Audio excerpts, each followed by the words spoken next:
साथियों नमस्कार। स्वदेशी से स्वावलंबी भारत की यात्रा में आज हम आए हैं जींद ज़िले के एक छोटे से गांव चांदपुर में, जहां पे हमारे एक किसान भाई हैं सुशील कुमार, जो प्राकृतिक तरीके से खेती कर रहे हैं, जैविक खेती कर रहे हैं। आइए उनसे मिलते हैं।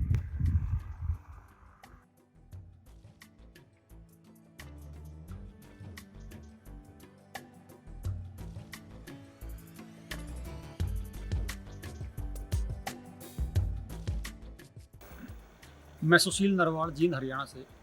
राजू भाई दीक्षित को सुनने के बाद जब तय किया कि हमें गौपालन में जाना है और जब गाय घर पे लेके आए और गौशाला अपनी शुरू की, तो एक बात समझ आई कि गाय को हम नहीं पाल सकते, गाय हमें पालेगी। और उस कंसेप्ट पे काम करते करते हमने गाय को लेके अपनी जैविक खेती का काम शुरू किया।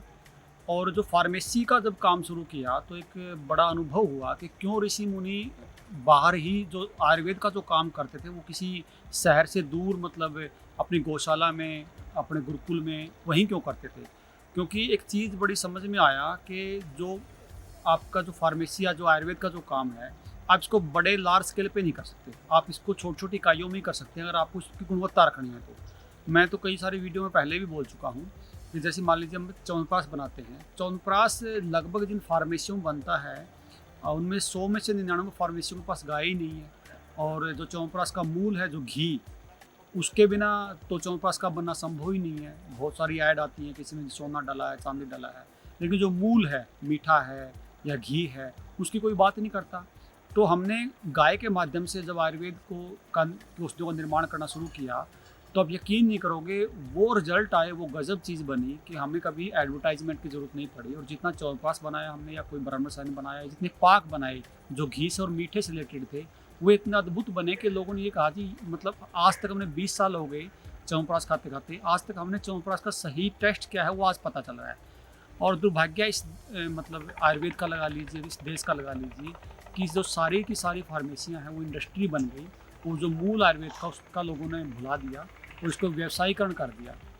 कि जब भी आप इस तरह की कोई चीज़ का चयन करो तो आप ये देखना कि बनाने वाला के पास जो इसमें चीज़ें हैं वो कहाँ से उसका चूज़ कर रहा है। वो भले ही छोटी कहीं इकाई हो, आप बड़े किसी ब्रांड के पीछे मत भागना, क्योंकि बड़ा जो ब्रांड है वो सिर्फ एडवर्टाइजमेंट का खेल है उसका।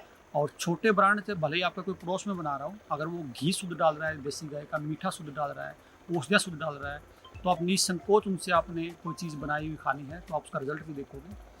तो मैं उम्मीद करूँगा कि आप अपने जो सर्दियों का जब मौसम आता है, तो सर्दियों के मौसम में बहुत सारी चीज़ें ऐसी बताई हैं कि जो शरीर की पुष्टि वर्धक के लिए जो जानी जाती हैं, तो उनमें जो पाक का स्थान आता है, और पाक सर्दियों में खाने ही चाहिए। मैं आपसे निवेदन भी करता हूँ, अगर किसी सामर्थ्य हो तो, ज़रूरी नहीं है कि सारे ही खाएँ, अगर सामर्थ्य है तो ज़रूर खाएँ।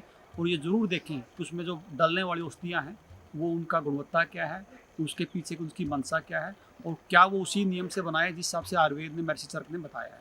तो मैं सभी को हाथ जोड़ के नमस्कार करता हूँ।